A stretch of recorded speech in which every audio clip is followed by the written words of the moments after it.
Alright, so as promised, today we'll be doing coal power because our grid is stressing a bit. And this new factory's working not even at full steam ahead, then the grid is not having a very good time. So, yeah, we're going to have to make a second coal power plant. Which is fine because we've got plenty of goodies now from having had this thing run for a definitely considerable amount of time now, which means we can probably start setting up a coal plant over here, because I think that's the only place we'll be able to fit, what is it, 4 Mark II miners worth of coal. One thing I've been going out of my way to do a lot is farming power shards as much as I can, and as well as having the godly slug buddies. I want one of each slug still. I'm not going to convert every slug on the game to stupid power shards. But yeah, I've been farming power shards like crazy to reduce machine count. Now with this big of a platform, admittedly, it's probably not that necessary. It's just kind of bigger than I thought it was. It's mostly because from a performance perspective, not overclocking your machines is dumb, and now especially with all of the new power technology that lets you basically just amplify your grid, I feel like that kind of negates the downsides and like losses of power efficiency from overclocking, making it more worth it now. I don't know, I guess to each their own. Now we can kickstart it. I was going to say I forgot to bring the power grid over, so we're not going to be able to fire this thing up. But now I can kick fire it with a stupid biomass generator. That's fine. I can bump start it with some biomass. It's not the biggest deal in the world. It is a little bit off the platform, but I kind of value, honestly, having space on the sides more.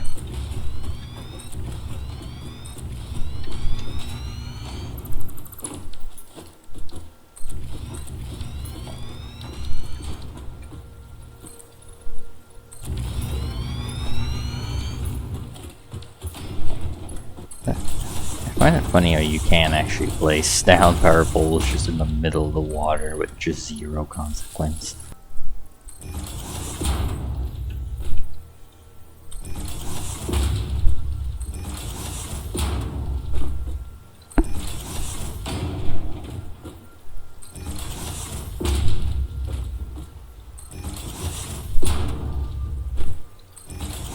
One thing I didn't consider is how much these actually burn in coal. I want to say it's 37.5, which 8 times that would be 300. Okay. Well, we can't exactly do 300, unfortunately, but we do have 270 at the very least.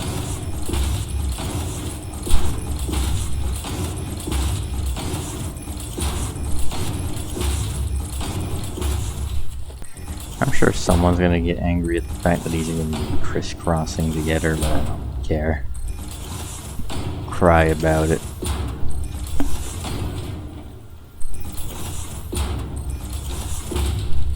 This is how I've always done my plants, even if it's not good for the stupid flush flow or whatever.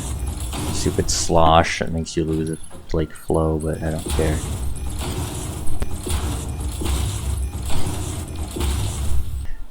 Okay, 20 consumption.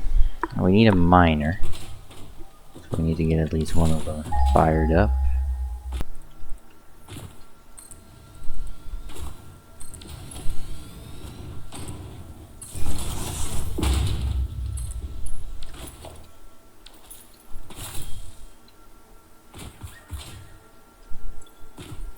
$120 per minute.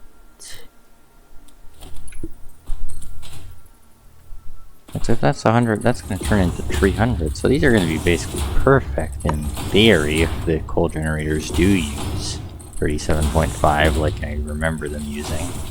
Although I'm not 1000% sure on that, so don't quote me on it. But probably about to find out. I'm going to just kick this on with a biomass burner until we decide to actually hook up the grid. Chunk. Boom. Doesn't matter which power pole. Now why is that only 20? Oh, hello, Spitter. I hate these guys. Their new fireballs are such a pain. Okay, are you going yet? 50 megawatts? Yeah, no wonder we're dying on power. This thing's using basically a coal generator alone.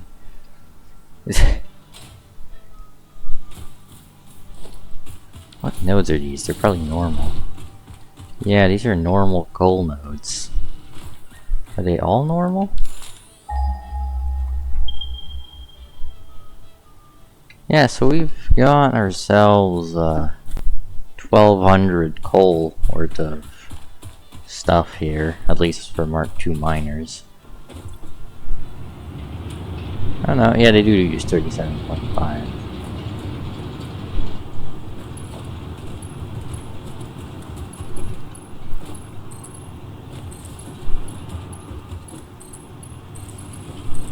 So, in a loop like this, odds are water will be the issue. Now it should be self-sufficient. I'm still going to leave the biomass burner though, because it should just stop burning unnecessary fuel. And then what I should just be able to do is just crank all of these up. And it should just work. I don't know if this is too much water. I didn't really calculate anything. I'm just winging it. Like, power is one of those things where it doesn't have to be all that efficient. It usually just kind of works. 319 megawatts of consumption though? Is it all the water extractors? Are they drawing just 67? Damn, water extractors are not power efficient. Basically losing half your power to just the extractors.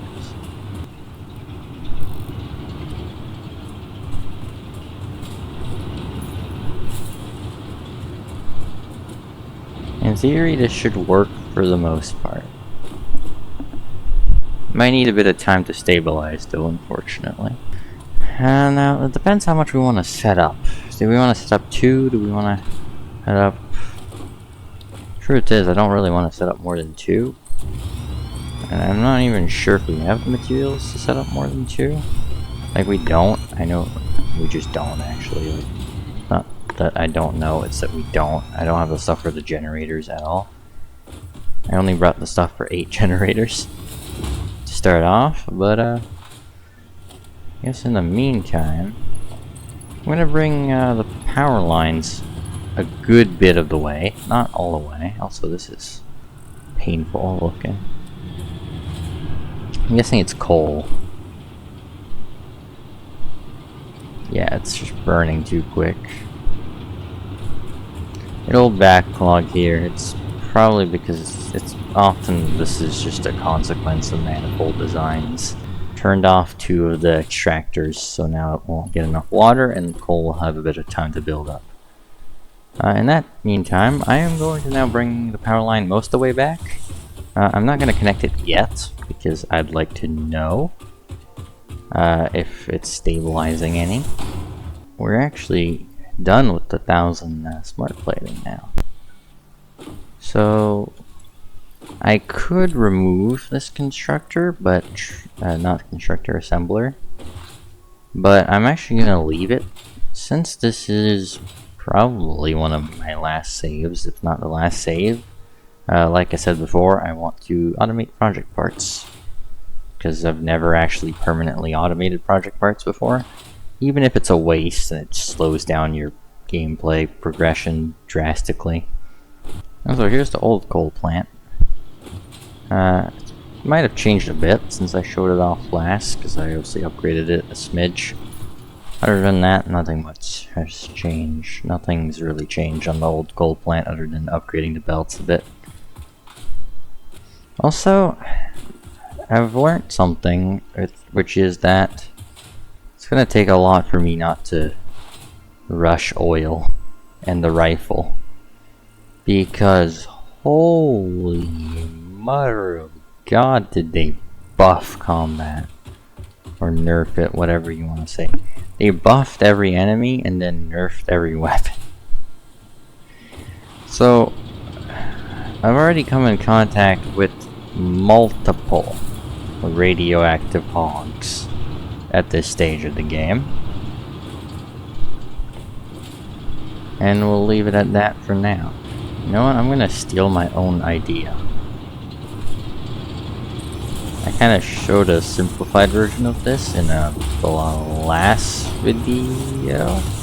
Unless I cut it out, I don't remember. Where if you want to run a belt over an old system, just put useless mergers above your already existing mergers and run your belt there so it fits in place. So it looks like it belongs. It's like a very quick and effective way to extend your belts or double up your belts without needing more space. Alternatively, you could do that and then delete the mergers so the belts would stay there but the mergers wouldn't be there anymore. But that takes more work and isn't that much better, honestly. I like it better with the mergers stacked still.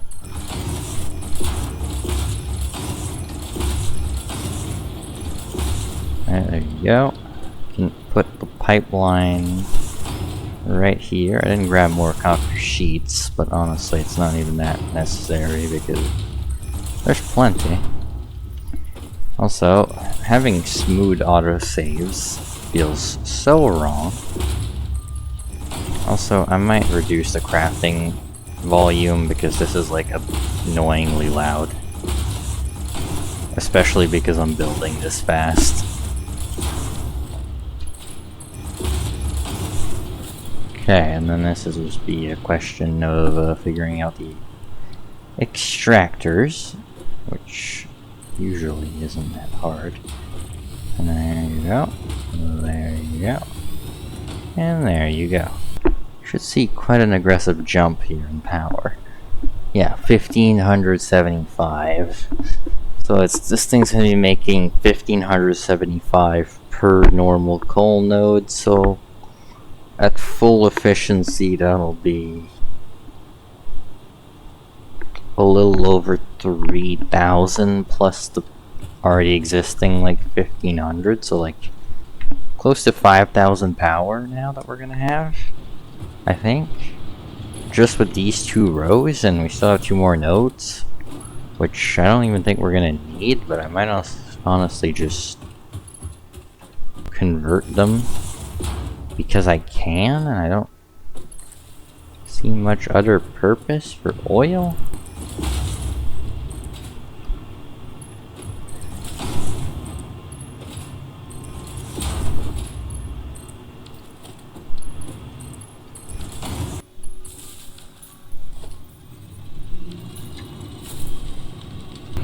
Alright.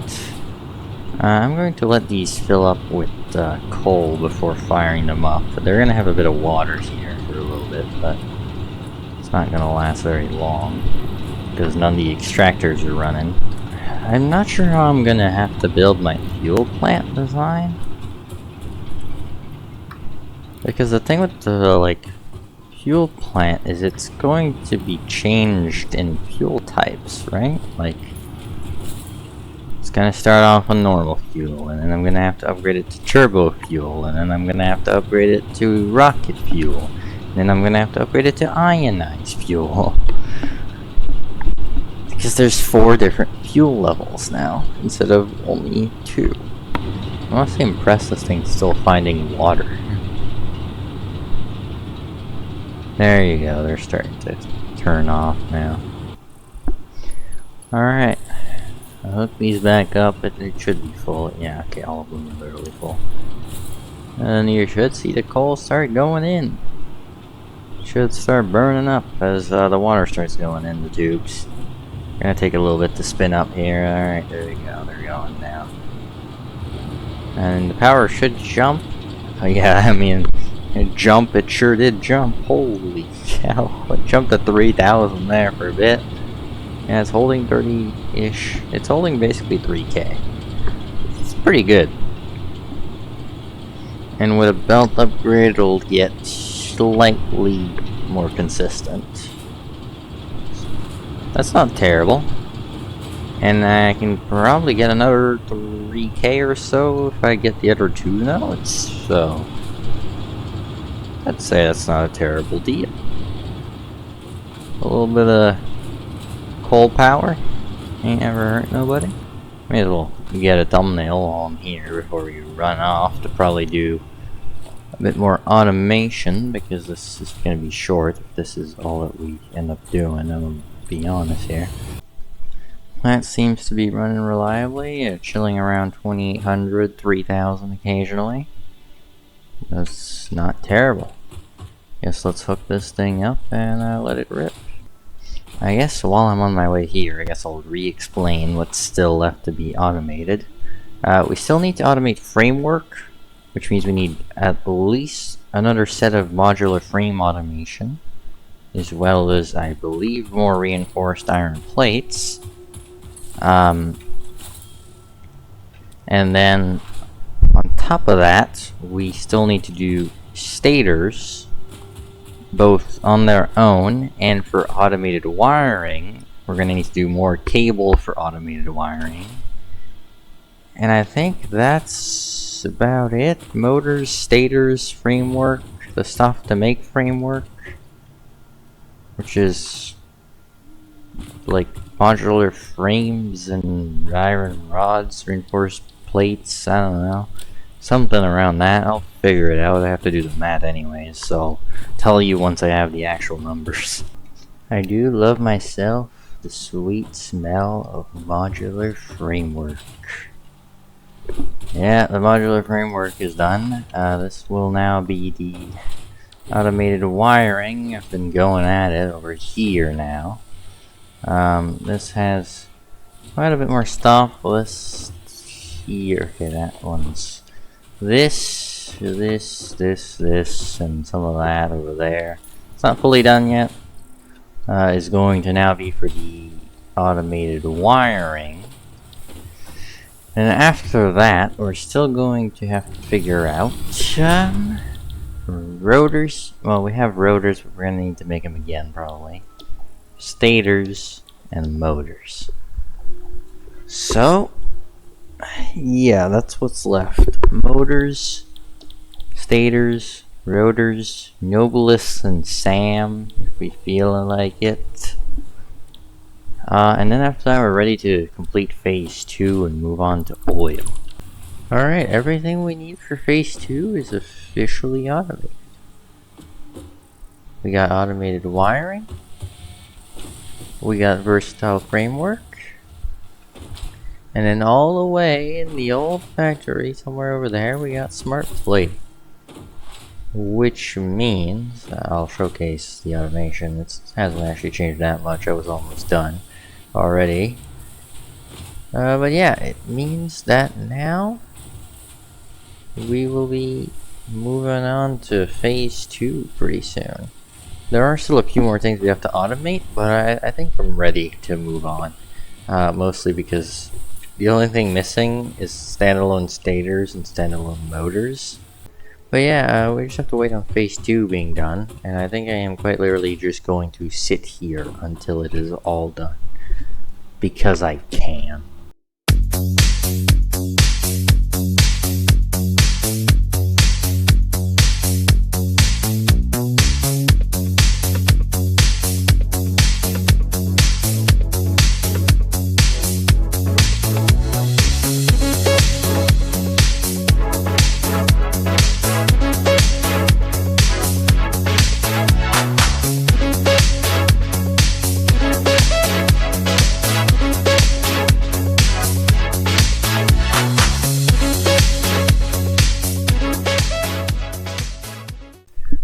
I think I'm gonna be sick, which is not great.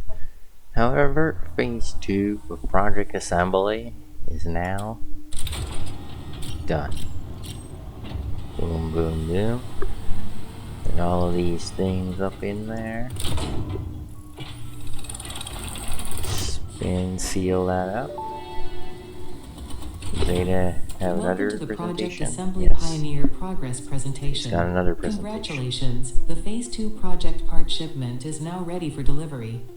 On delivery, Phase 2 will be completed and the construction dock will be constructed. After completion of Phase 2, the technologies of Tiers 5 and 6 will become available in the hub.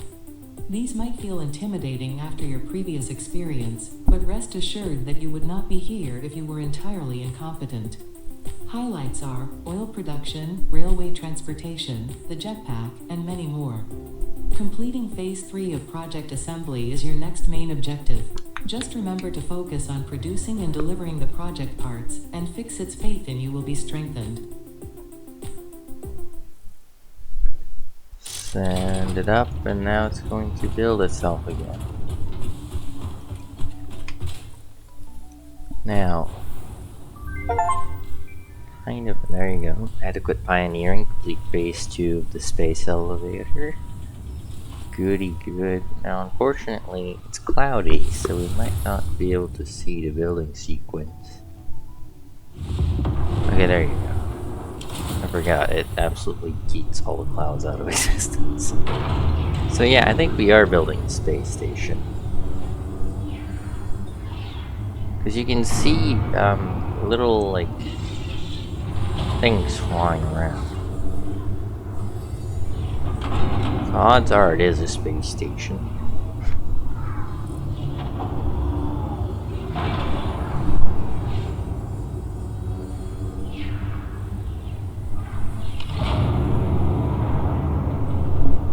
It sure as heck looks cool. Phase 2 of Project Assembly completed. You have been performing more adequately under pressure and are closer than ever to saving the day. Perhaps you were the right choice for the job. Time will tell. You will now enter Phase 3 of Project Assembly. Continue as you are, and there should be no issue. For humanity. For FICSIT. I guess we could go check out the tiers. I am going to unlock the last couple things we are missing. Like, we have everything for them now. We're also going to have to automate motors and crap, which is not a big deal. We're missing hypertubes and expanded power infrastructure, and the only reason I need this is for power storages. I'm never going to use these. And then the hypertubes, which we're not going to be needing now, but we will probably want eventually.